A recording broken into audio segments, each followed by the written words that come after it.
হুয়াল্লাযী আরসালা রাসূলাহু বিল হুদা ওয়া দীনিল হক লিইয়ুযহিরাহু আলাদ-দীনি কুল্লিহি।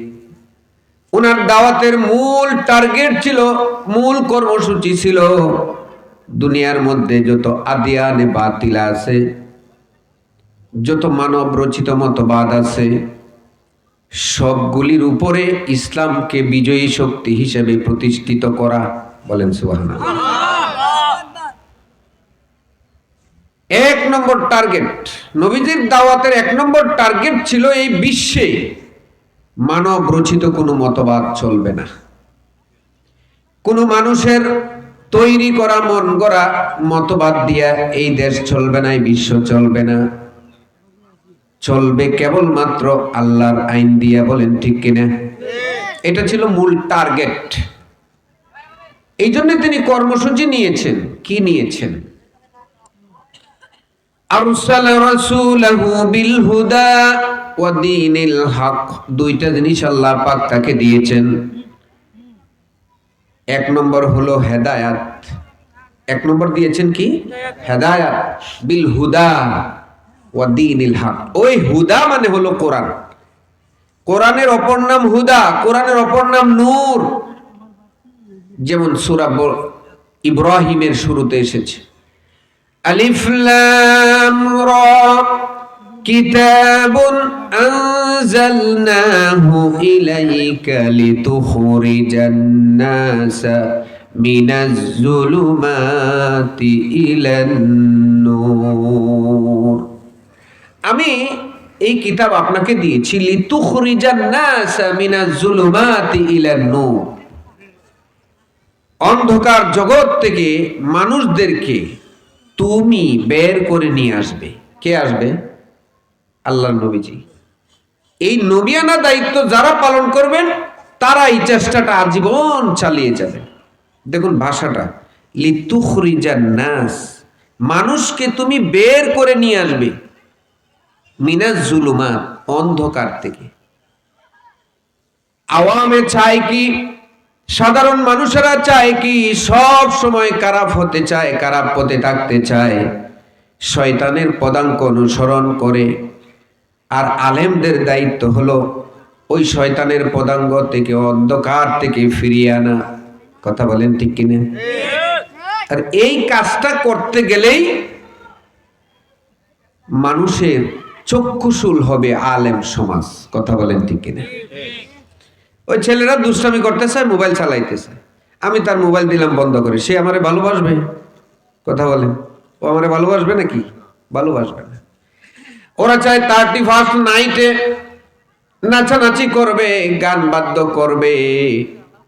দেখুন, ওয়াজ মাহফিল হচ্ছে, এক শ্রেণীর মানুষে বদনাম করছে, মাহফিলে তো আসেই না, আবার বলে এত ওয়াজ দিয়া কি কাজ? আছে কিনা এমন লোক? কিন্তু 31st নাইটে এত গান হইল, ঘুমাইতে পারি নাই।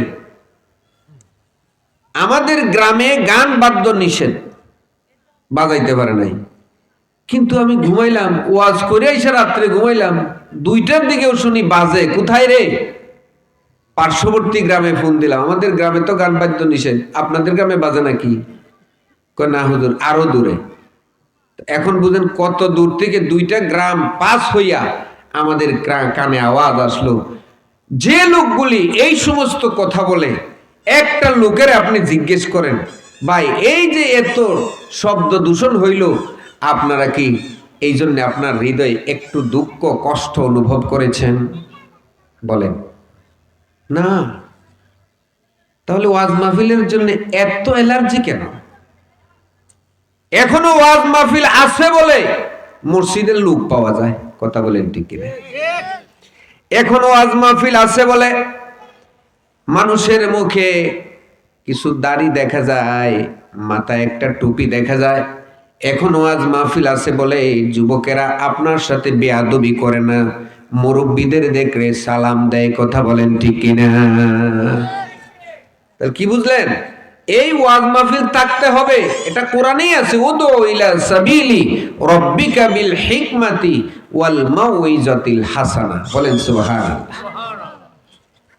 তাহলে রাসূলুল্লাহ সাল্লাল্লাহু আলাইহি সাল্লাম এই দাওয়াতের কর্মসূচি বাস্তবায়নের জন্য তিনি নিয়েছেন হেদায়াত। আমার আল্লাহর পক্ষ থেকে দেওয়া হয়েছে কি? হেদায়াত। আর এই হেদায়াতের নাম হলো কোরআন। এই কোরআন কেন দিয়েছেন? মানুষকে অন্ধকার জগৎ থেকে আলোর জগতে ফিরিয়ে আনার জন্য। দেখুন এই আয়াতটাকে ব্যাখ্যা করে পাকিস্তানের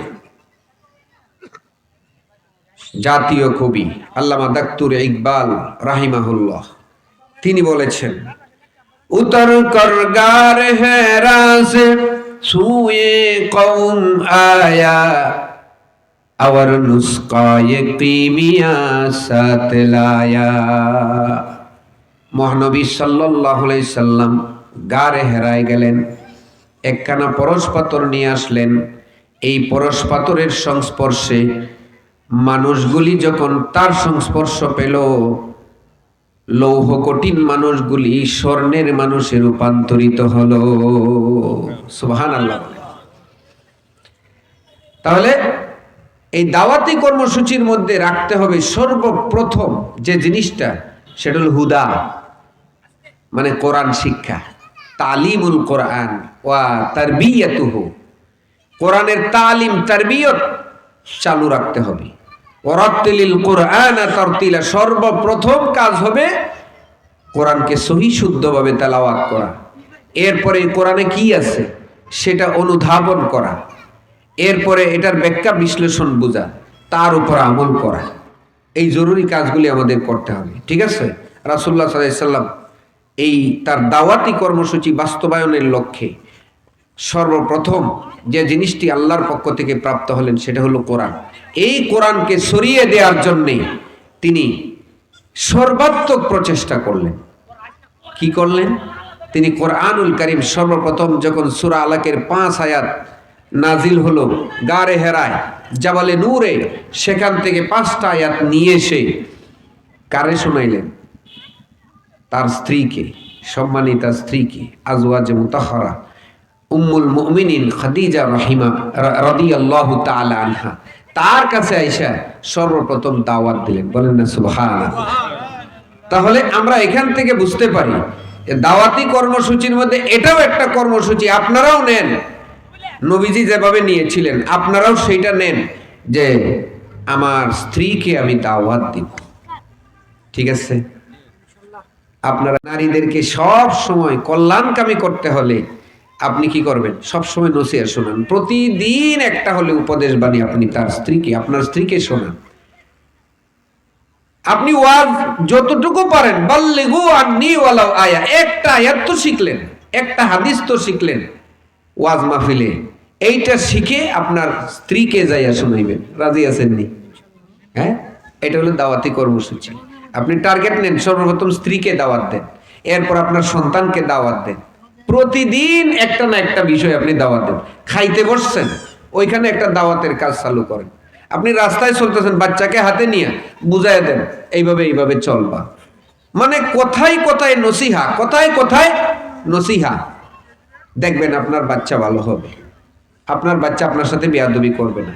আজকে নসিহা নাই বলে সন্তান তার বাবার সাথে যাচ্ছে, একটা কথা শিখতে পারলো না, এই ছেলে কোনোদিন মানুষ হবে না। কথা বলেন ঠিক কিনা? এই জন্যে আপনি আপনার বাচ্চাকে নিয়ে যখন কিশোরগঞ্জ যাবেন, ওই রাস্তার মধ্যে অটোতে বসে বসে আপনি সুন্দর সুন্দর নসিহা শোনাবেন। বুঝছেন? এইগুলি হযরত লুকমান আলাইহিস সালামের কাহিনী পড়ে দেখেন। রাসূলুল্লাহ সাল্লাল্লাহু আলাইহি সাল্লাম যখন যেখানে বসতেন একটা নসিহা পেশ করতেন। সুবহানাল্লাহ বলেন। যখন যেখানে যেতেন সেইখানে নসিহা পেশ করতেন। দাওয়াতি কর্মসূচির আরেকটা হলো রাসূলুল্লাহ সাল্লাল্লাহু আলাইহি সাল্লাম যেখানে গিয়েছেন মসজিদ নির্মাণ করেছেন। সুবহানাল্লাহ বলেন। মাদ্রাসা নির্মাণ করেছেন। মক্কায় যখন ছিলেন তখন তিনি দারুল আরকাম নামে একটি মাদ্রাসা তৈরি করেছেন আপনার সাফা পাহাড়ের পাদদেশে। এই মাদ্রাসাটা তিনি তৈরি করলেন। এরপরে যখন মদিনায় গেলেন আহলে সুফা, এটা এখনো চালু আছে, দারুল আরকামটা এখনো চালু আছে। আপনারা মক্কা শরীফে গেলে ওইটা দেখতে পাবেন, এখনো একটা হলুদ রঙের গড় আছে। ওইখান থেকে বিশ্বের যত ভাষাভাষী মানুষ আছে সবাই যায় ওইখানে শিখতে পারবে। কারণ কি, ওইখানে মুবাল্লিগ যারা বিভিন্ন ভাষায় কথা বলতে জানেন মুবাল্লিগরা, তো তাদের কাছ থেকে আপনি সহযোগিতা পাবেন। যে কোনো ভাষায় কিতাব আনতে যান, আমি নিজে কয়েকটা কিতাব ওইখান থেকে এনেছি। আপনি যাই যদি চান যে আমার একটা কিতাব দেন, একটা কিতাব দিয়ে দিবে। অর্থাৎ মাদ্রাসাটা কিয়ামত পর্যন্ত চলবে, দারুল আরকাম। বলেন না সুবহানাল্লাহ। এরপর নবীজি সাল্লাল্লাহু আলাইহি সাল্লাম মদিনায় গেলেন, সেখানে আহলে সুফা নামে একটি মাদ্রাসা তৈরি করলেন। ওই মাদ্রাসাটা এখনো জারি আছে। আপনি লক্ষ্য করে দেখবেন, মদিনায় যারা গিয়েছেন, আসরের নামাজ শেষ হয়েছে, দেখবেন একজন মুবাল্লিগ বসে গেছেন, বৈশা ওই তেলাওয়াত করতেছেন, আরেকজনের তেলাওয়াত শুনতেছেন, অথবা মাসাইল বর্ণনা করতেছেন, আরবি ভাষায়, ইংরেজি ভাষায়, বিভিন্ন ভাষায় চলতেছে, অল টাইম দর্শ চলতেছে। এইগুলি হলো দাওয়াতি কর্মসূচি। সুবহানাল্লাহ। রাসূলুল্লাহ সাল্লাল্লাহু আলাইহি ওয়াসাল্লাম তৈরি করে গিয়েছেন, আর চলতেছে এখন পর্যন্ত। আপনি দেখুন, রাসূলুল্লাহ সাল্লাল্লাহু আলাইহি সাল্লাম যখন তার বয়স 10, তখনই কাবাগর নির্মাণে তিনি কাজ করেছেন। সুবহানাল্লাহ বলবেন না? কাবাগর যদিও ইব্রাহিম আলাইহিস সালাম তৈরি করে গেছেন, এর আগে ফেরেশতারা তৈরি করে, 10 বার হয়েছে, তৈরি হয়েছে। তো এর মধ্যে নবীজি নিজেও একবার অংশগ্রহণ করেছেন। আলহামদুলিল্লাহ বলেন না? তো মসজিদ নির্মাণ, মসজিদ পুনঃসংস্কার করা, এইগুলি হলো দাওয়াতি টার্গেট।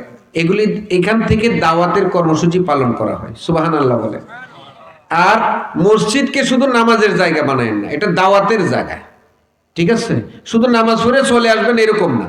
সপ্তাহে একদিন অথবা মাসে একদিন তাফসির চালু করেন মসজিদে। ইমাম সাহেব যদি তাফসির না পারে, আরেকজন আলেমকে কর্জ করে নিয়ে আসেন, আইনা তাফসির চালু করেন। দাওয়াতি কর্মসূচি, এগুলি দাওয়াত। আপনার ফ্যামিলিতে দাওয়াত রাখেন, সাপ্তাহিক বৈঠক বসেন।